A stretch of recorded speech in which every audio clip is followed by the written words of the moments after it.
अस्सलाम वालेकुम रहमतुल्लाहि व बरकातहू। उम्मीद करती हूँ आप सब लोग खैरियत से होंगे। सो गाइज़, आज का जो टॉपिक है वो है अस्थमा। अस्थमा जो है ये इम्पॉर्टेंट है, इसके बारे में पास्ट में क्वेश्चंस भी आए हुए हैं। ठीक है। सो ये जो डिजीज़ेज़ हैं ना, जितने भी हम करेंगे इनको आपने इग्नोर नहीं करना। इनकी जो मैनेजमेंट है, इवन इनकी जो ड्रग्स हैं वो भी आपको याद होनी चाहिए कि कौन सी हैं। ड्रग्स के नाम अगर ना पता हो तो कैटेगरी आपको पता होनी चाहिए, क्योंकि ये जो डिजीज़ेज़ हैं मोस्टली इनमें से मैनेजमेंट आ जाती है, किसी ट्रीटमेंट की इंडिकेशंस कॉन्ट्रा इंडिकेशंस आ जाती हैं। तो पैथोफिजियोलॉजी पूछ सकते हैं आपसे। तो ये जो डिजीज़ेज़ हैं ना ये पूरी करनी होती हैं, इनमें चॉइस नहीं है। ठीक है। तो अस्थमा जो है आप लोगों ने बहुत बहुत बहुत बार पढ़ा हुआ है और आपको बहुत अच्छे से पता है, फिर भी एक बार इसको पढ़ लेते हैं। Chronic inflammatory disease of the airways. ठीक है, ये क्रॉनिक होती है और इन्फ्लेमेटरी डिजीज़ है। Increase responsibility of the tracheobronchial tree to a variety of stimuli. कि आपका जो ट्रेकियो ब्रोंकियल ट्री है, ठीक है, ये बहुत सारे इसके ट्रिगर्स होते हैं। ठीक है, उसके लिए ये सेंसिटिव हो जाता है। बहुत सारे स्टिमुलाई जिनके लिए सेंसिटिव हो जाता है और इन्फ्लेमेशन हो जाती है। इसके अंदर डिफरेंट प्रोसीजर्स होते हैं, वो हम देखेंगे। ठीक है। तो अस्थमा क्या है? ये क्रॉनिक इन्फ्लेमेटरी डिजीज़ है, ये एक्यूट नहीं है। ठीक है, मोस्टली ये बच्चों में होती है। ठीक है। तो इसके बहुत सारे जो होते हैं ट्रिगर्स होते हैं। ट्रिगर्स जो है ना इसके, ये पास में भी आए हुए हैं। तो narrowing of the airway with cough, dyspnoea, wheezing, inability to expel air completely. ये जो लफ्ज़ है ना, inability to expel air completely, ये सेंड अप में एमसीक्यूज आया हुआ था। ठीक है कि शायद इस तरह करके आया था कि अस्थमा की कौन सी करेक्टरिस्टिक है इसमें से बेस्ट करेक्टरिस्टिक, या फिर इस तरह आया था कि कौन सी डिजीज़ है जिसमें एक्सपेल एयर जो होती है वो कम्प्लीटली नहीं हो पाती। तो ये चीज़ आपको याद होनी चाहिए, अस्थमा में एयर जो है कम्प्लीटली एक्सपेल नहीं होती। ये एक ऑब्स्ट्रक्टिव डिजीज़ है। कफ, डिस्निया और वीजिंग वगैरह इसके अंदर आते हैं, ये सिम्टम्स है इसके। नार्विंग ऑफ द एयरवेज हो जाती है। एपिसोडिक होता है, कॉन्टीन्यूस नहीं होता। ठीक है, इसमें फ्री टाइम पीरियड्स मिल जाते हैं, लाइक किसी को सीजनल होता है, सर्दियों में होता है। ठीक है, तो ये एपिसोडिक होता है। Allergens, exercise, infection, occupational stress, environmental stress, pharmacological stress, emotional stress, तो ये इनके ट्रिगर्स होते हैं। ठीक है, आगे भी हम ट्रिगर सेपरेटली पढ़ेंगे। इसमें partial pressure of carbon dioxide जो है वो इनिशियली 30 to 35 mmHg तक जाता है। ठीक है, और लेटर क्या होता है, जब सीवियर सिचुएशंस आ जाती हैं देन 45 mmHg से अबव हो जाता है। यहाँ उन्होंने किलो पास्कल आपको पता है ना, प्रेशर का यूनिट पास्कल होता है। तो अगर आप उसको किलो पास्कल में कन्वर्ट करना चाह रहे हैं, यहाँ पे mmHg में लिखा हुआ है ना, तो अगर पास्कल में करना चाहते हैं तो 7.5 ही काफ़ी है। सो 1 किलो पास्कल में 7.5 mmHg होता है। देन एस्थमा में आपको कुछ इसके करेक्टरिस्टिक्स हैं। ये क्या होता है? रिवर्सिबल इन्फ्लेमेशन और ऑब्स्ट्रक्शन। ठीक है, कि जो इन्फ्लेमेशन होती है और जो ऑब्स्ट्रक्शन होती है वो रिवर्सिबल होती है, वो ठीक भी हो जाती है। ठीक है, इंटरमिटेंट अटैक्स आते हैं कि कॉन्टीन्यूस नहीं होते, इंटरमिटेंट आते हैं। सडन ऑनसेट होता है इसका, पर्सन टू पर्सन वेरी करता है। ठीक है, आप इसको वो नहीं डिफाइन नहीं कर सकते कि यही होगा। ठीक है, कि ये सिम्टम्स आते हैं तो वो सारे सिम्टम्स एक बंदे में आए। ठीक है, कुछ तो जनरल होते हैं, लेकिन इसका जो पीरियड है किसमें कितना ज़्यादा एग्जैजरेट करेगा, या क्या इसका कब होगा कब नहीं होगा, ये पर्सन टू पर्सन वेरी करता है। ठीक है, हर बंदे का अपना एलर्जन से अपनी रिएक्टिविटी होती है बॉडी के साथ। Severity can vary from shortness of breath to death. ठीक है, कि मिनिमम इसमें क्या होता है, शॉर्टनेस ऑफ ब्रेथ, और मैक्सिमम डेथ भी हो सकती है इसकी वजह से। Then what causes asthma attacks, ये पास्ट का क्वेश्चन है। An asthma trigger is anything that sets off asthma symptoms. कोई भी चीज़ जो कि सिम्टम्स को कॉज कर दे वो इसका ट्रिगर है। ठीक है, लाइक सिगरेट का smoke, pollens, dust, furry pets, colds, food allergies, changes in the weather, cockroaches, exercise, cold weather, strong smell. ये जो कॉकरोचेज है ना, इसका मतलब वो नहीं है कि खाली कॉकरोचेज, इससे इमोशनल स्ट्रेस आता है। ठीक है, कुछ लोगों को, तो उसकी वजह से भी एस्थमा अटैक आ सकता है। अब एस्थमा के ट्रिगर्स उन्होंने देखे हैं कुछ, या एलर्जेंस होते हैं, एक्सरसाइज इसका ट्रिगर होती है, रेस्पिरेटरी इन्फेक्शन हो सकते हैं, ड्रग्स हो सकती हैं, फूड एडिटिव्स हो सकते हैं, नोज़ और साइनस के प्रॉब्लम्स हो सकते हैं, गर्ड हो सकता है, इमोशनल स्ट्रेस हो सकता है। ठीक है, अब इसकी पैथोफिजियोलॉजी पढ़ेंगे। इसकी 2 फेजेस होती हैं। एक फेज़ होती है सेंसिटाइजेशन फेज़, जो कि एटॉपिक पीपल कौन होते हैं, इन सबसे नीचे इन्होंने लिखा हुआ है। एटॉपिक पीपल जो होते हैं वो लोग जो कि एलर्जी से प्रोन होते हैं, ठीक है, जिनका जो एलर्जेंस हैं उनके इन्वायरमेंट में मौजूद है, ठीक है, जिनको कभी भी हो सकता है, ठीक है। प्रोन टू एलर्जी लोग जो होते हैं वो एटॉपिक होते हैं, एलर्जन से एक्सपोज्ड होते हैं, लाइक सर्टन फूड्स या faeces of house dust mite या कुछ भी, ठीक है, जो भी उनका एलर्जन है वो उससे एक्सपोज्ड है, ठीक है, वो एटॉपिक पर्सन होते हैं। और सेंसिटाइजेशन स्टेज जो होती है वो एटॉपिक पीपल में होती है। क्या होता है कि एक्सपोजर टू एलर्जन होता है स्पेशली इन फीटल और अर्ली लाइफ, आपको मैंने बताया ये बच्चों में होता है, ठीक है, ये क्रॉनिक डिजीज़ है। स्टिमुलेशन प्रोडक्शन ऑफ एक्सेस, इसमें क्या होता है मैं आपको अपने लफ्ज़ों में बताती हूँ कि होता ये है कि जो एटॉपिक पीपल होते हैं उनमें जब वो अपने एलर्जन से एक्सपोज होते हैं ना, आपकी बॉडी बनाती है एंटीबॉडीज़। एंटीबॉडीज़ क्या होती हैं, IgE, ठीक है, सीरम में IgE का लेवल जो होता है वो इंक्रीज़ हो जाता है, जो कि IgE इम्यूनोग्लोबुलिन ई एंटीबॉडीज़ भी इनको कह सकते हैं। ये जो होती हैं ये मैस्ट सेल के साथ फिक्स हो जाती हैं, ठीक है। जब भी एंटीजन इनको मिलेगा इन्होंने क्या करना है, ब्रोंको कंस्ट्रिक्टर मीडिएटर्स को रिलीज़ कर देना है, ठीक है। एंटीजन्स क्या हैं, जो भी एलर्जन है उस बंदे का, ठीक है, एंटीबॉडीज उसके खिलाफ बन के आपके मैस्ट सेल के साथ लग गई है। अब क्या होगा कि जब भी वो एलर्जन आपकी बॉडी के अंदर आएगा ये फ़ौरन से मैस्ट सेल से क्या रिलीज़ करा देगी, ब्रोंको कंस्ट्रिक्टर मीडिएटर्स, ठीक है, लाइक हिस्टामिन। तो ये क्या करेंगे कि फर्दर जो है आपकी बॉडी में रिएक्शन, वो सेकंड फेज़ में जो भी इनका एक्शन होगा ना वो सेकंड फेज़ में हम पढ़ते हैं, ठीक है। यहाँ पे ये फेज़ जो है ये सेंसिटाइजेशन है, आपकी बॉडी सेंसिटिव हो गया है, एंटीबॉडीज़ बना के रख ली है उसने, ठीक है। जब भी आएगी ये क्या करेगी, ब्रोंको कंस्ट्रिक्शन करवा देगी, मीडिएटर्स रिलीज़ करा देगी। सीरम IgE लेवल जो होता है नॉर्मल बंदों से जो जिनमें अस्थमा हुआ है उन लोगों में 5 टाइम्स ज़्यादा होता है, ठीक है। देन आ जाती है हाइपर रिएक्टिव स्टेज। इसमें क्या होता है कि कॉन्टीन्यूड एक्सपोजर, अगर वही एलर्जन बार बार आपकी बॉडी के अंदर आएगा तो क्या होगा कि स्टिमुलाई का या जो भी एलर्जन स्टिमुलाई है होगा, आपके मैस्ट सेल की होती है डीग्रेन्युलेशन। डीग्रेन्युलेशन क्या होती है, यहाँ आगे उन्होंने लिखा है, डीग्रेन्युलेशन is a cellular process that releases anti microbial cytotoxic molecules, कि एंटी माइक्रोबियल माइक्रोबियम के खिलाफ भेजें, लेकिन वो साइटोटॉक्सिक है, आपके सेल्स के लिए भी जो हैं वो डेंजरस हैं, ठीक है। तो क्या करता है मैस्ट सेल जो है उनकी डीग्रेन्युलेशन होती है, हमने पढ़ा ना। तो डीग्रेन्युलेशन क्या है, जो anti microbial cytotoxic molecules release होते हैं सेक्रीटरी वेजल्स, जिनको ग्रैन्यूल्स कहते हैं, वहाँ से, ठीक है। ये डिफरेंट कुछ सेल्स के अंदर पाई जाती हैं, वो सेल्स मोस्टली इम्यून सेल्स होते हैं, जिनमें ग्रेन्यूलोसाइट्स में न्यूट्रोफिल्स, बेसोफिल्स, इओसिनोफिल्स आते हैं, और मास्ट सेल्स, ठीक है, इम्यून सिस्टम के सेल्स में पाई जाती है ये। डीग्रेन्युलेशन होता क्या है, anti microbial cytotoxic molecules release होते हैं ग्रेन्यूल्स से, ठीक है, ग्रेन्यूल्स में पड़े हुए हैं ना, तो जब वो ग्रेन्यूल्स फटेंगे तो ये मॉलिक्यूल्स निकल आएंगे। तो क्या होता है, जब वो एलर्जन आता है ना आपकी बॉडी के अंदर, आपकी बॉडी सेंसिटिव थी पहले से ही, ठीक है, एंटीबॉडीज़ बनी हुई हैं, तो एंटीबॉडीज़ जो हैं वो फ़ौरन से मैस्ट सेल से डीग्रेन्युलेशन करवा देंगी, इन्फ्लेमेटरी साइटोकाइन्स रिलीज हो जाएंगे लाइक इंटरल्यूकिन्स, इओसिनोफिल्स। जो लोग क्रॉनिक लो ग्रेन इन्फ्लेमेशन जो है जिन लोगों में हो जाती है, क्या होता है कि उनकी एपिथेलियल सरफेस डैमेज हो जाती है। मैंने आपको बताया ये मॉलिक्यूल साइटोटॉक्सिक हैं, ठीक है। तो एपिथेलियम की सरफेस जो है, एपिथेलियल लेयर जो है वो डैमेज हो जाती है, तो क्या होता है, ब्रोंकियल हाइपर रिएक्टिविटी रिएक्शन इसको कहते हैं, ठीक हो गया। तो ये प्रोसेस हो रहा होता है जब किसी को अस्थमा अटैक आता है, ठीक है, और सिवेरिटी इसकी वेरी करती है।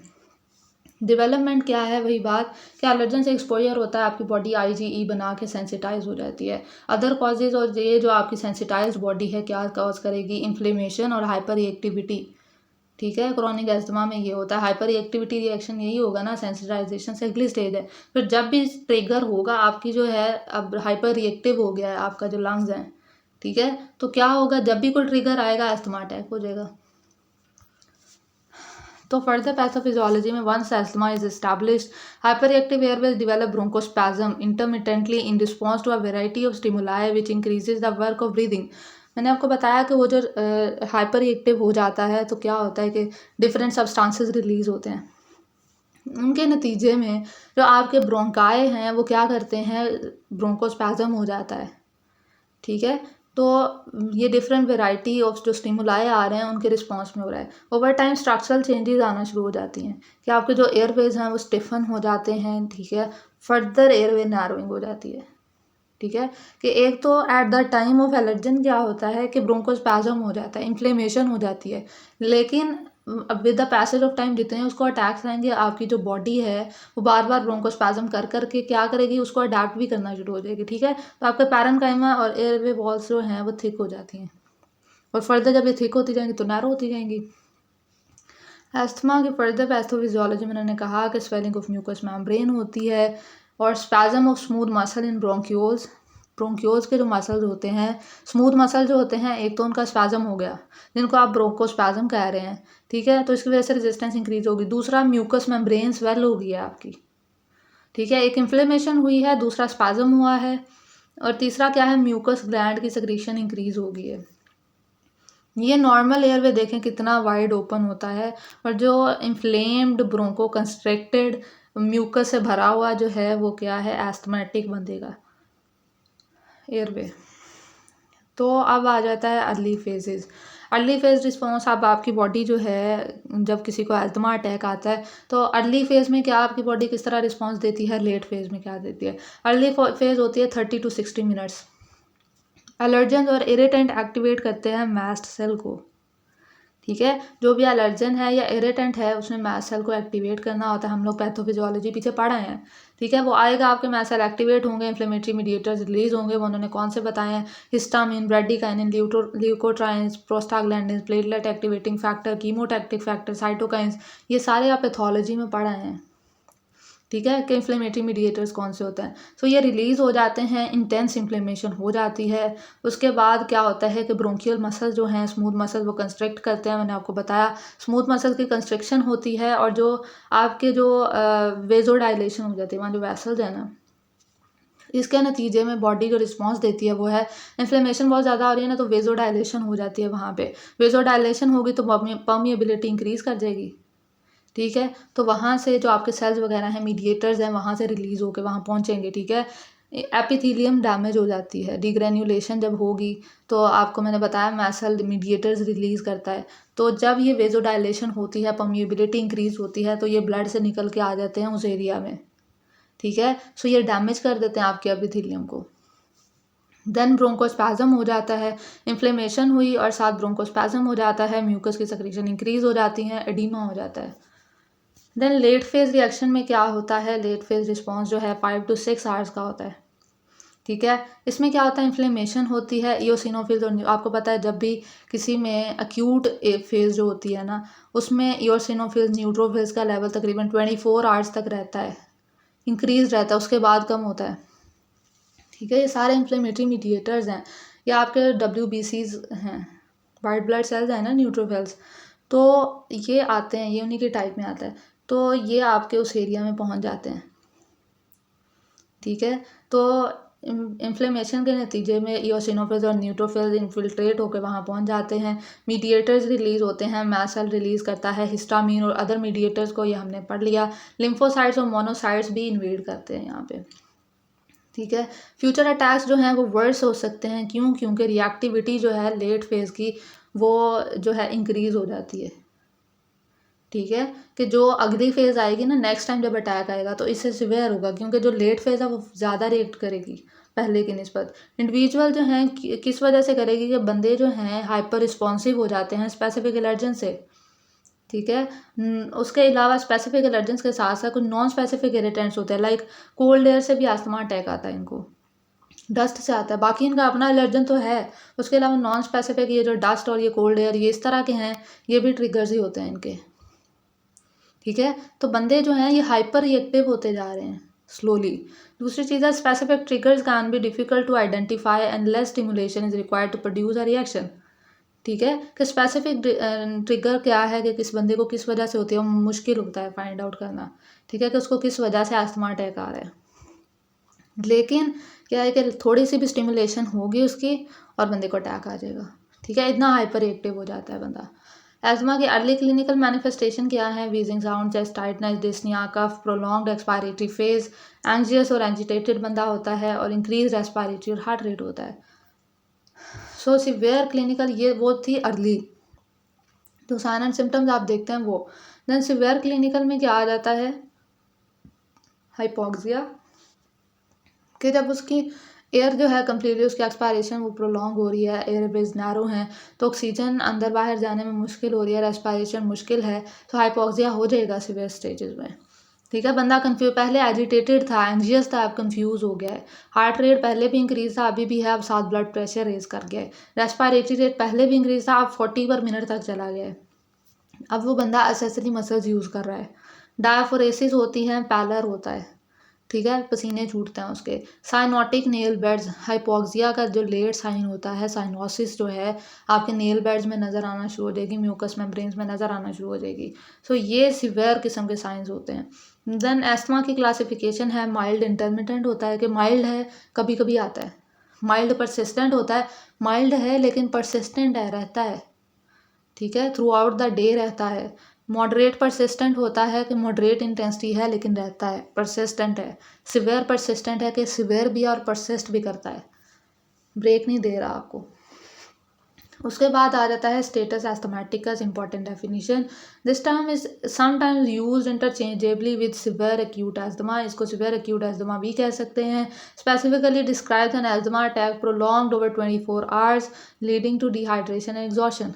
ठीक है, अगर आपका एस्थमा अटैक जो है वो 24 आवर्स से ज़्यादा चला जाए, आपको पता है जब आपका वर्क ऑफ ब्रीदिंग इंक्रीज हुआ है, डायफोरेसिस मैंने आपको कहा होती है, तो सिवियर कंडीशन के बाद क्या होगा, आपको एग्जॉशन नहीं होगी क्या, ठीक है, एग्जॉशन होती है, डिहाइड्रेशन हो जाती है बंदे को, तो अपने एक्सेसरी मसल्स यूज़ कर रहा है, ऐसे एक एक्सरसाइज वाला सीन हो जाता है उसके साथ कि इतना उसकी बॉडी का मेटाबॉलिज्म फास्ट चल रहा है।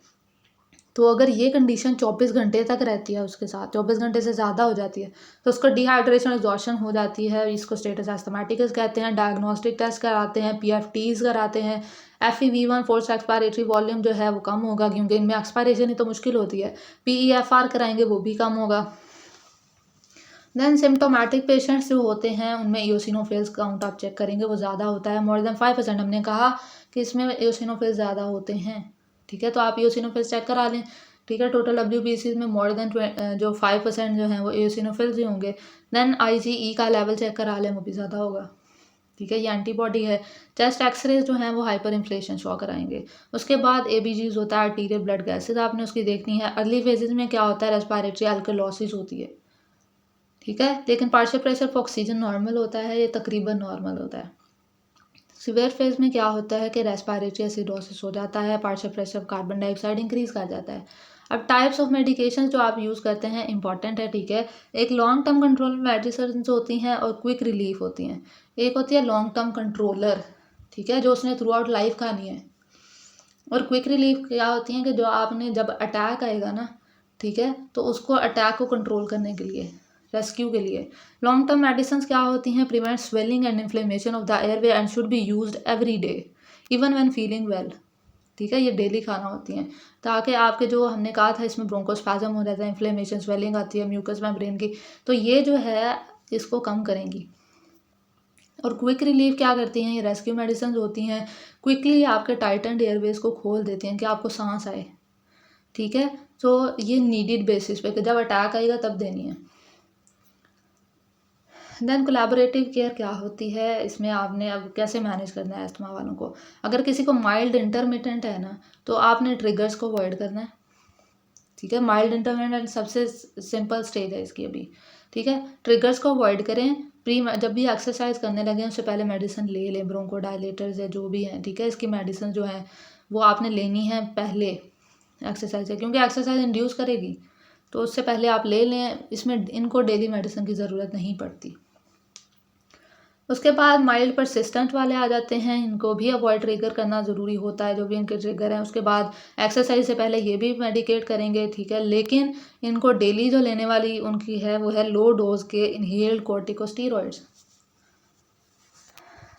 उसके बाद आ जाते हैं मॉडरेट परसिस्टेंट वाले, ये लो मीडियम डोज के इनहेल्ड कॉर्टिकोस्टेरॉइड्स लेते हैं, ठीक है। मॉडरेट वाले मीडियम डोज के लेंगे, सिवियर वाले हाई डोज के लेंगे, ठीक है। जितनी जो है कंडीशन सिवियर होती जाएगी उतनी डोज बढ़ती जाएगी। तो ये लो मीडियम डोज के कॉर्टिकोस्टेरॉइड्स लेते हैं, इनहेलेशन फॉर्म में इनहेल्ड होते हैं, long acting beta two agonists, LABAs जिसे हम कहते हैं, तो लॉन्ग एक्टिंग ये लेते हैं, ये डेली लेना पड़ती है इनको। उसके अलावा जो है ये डोजेज इंक्रीज़ कर सकते हैं, या फिर जो है साथ आप जो है थियोफाइलिन या ल्यूकोट्राइन मॉडिफायर्स यूज़ कर सकते हैं। वो कौन से होते हैं? सिंगुलायर, एक्युलेयर, ज़िफ्लो।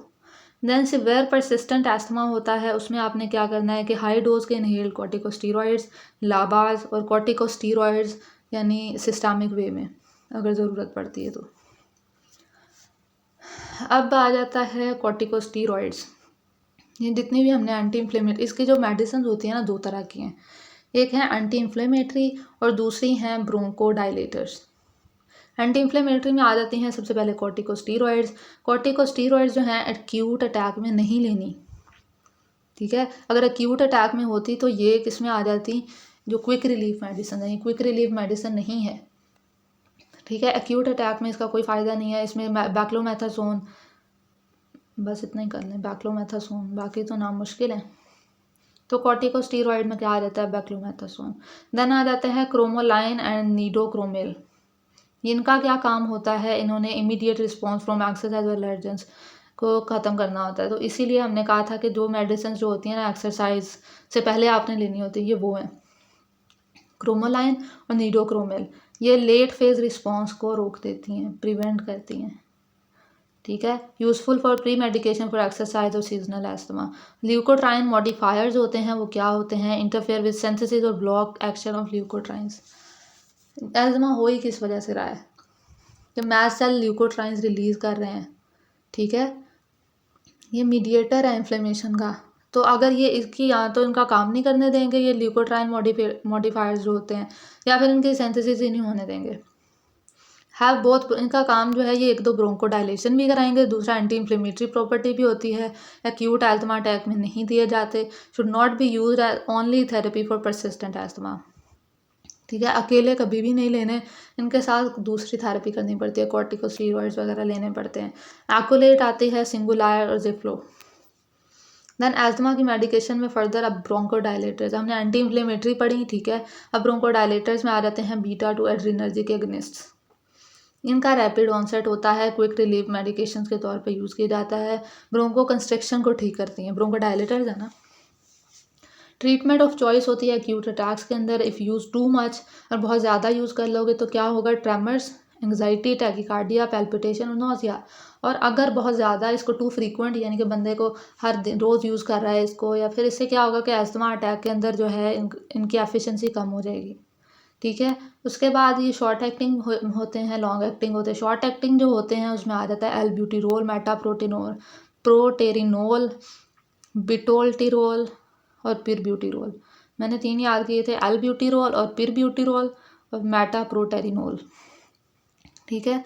सो इनके ना थोड़े बहुत तो नाम आपको आने चाहिए, ज़्यादा नहीं तो एक तो आना चाहिए कम अज़ कम।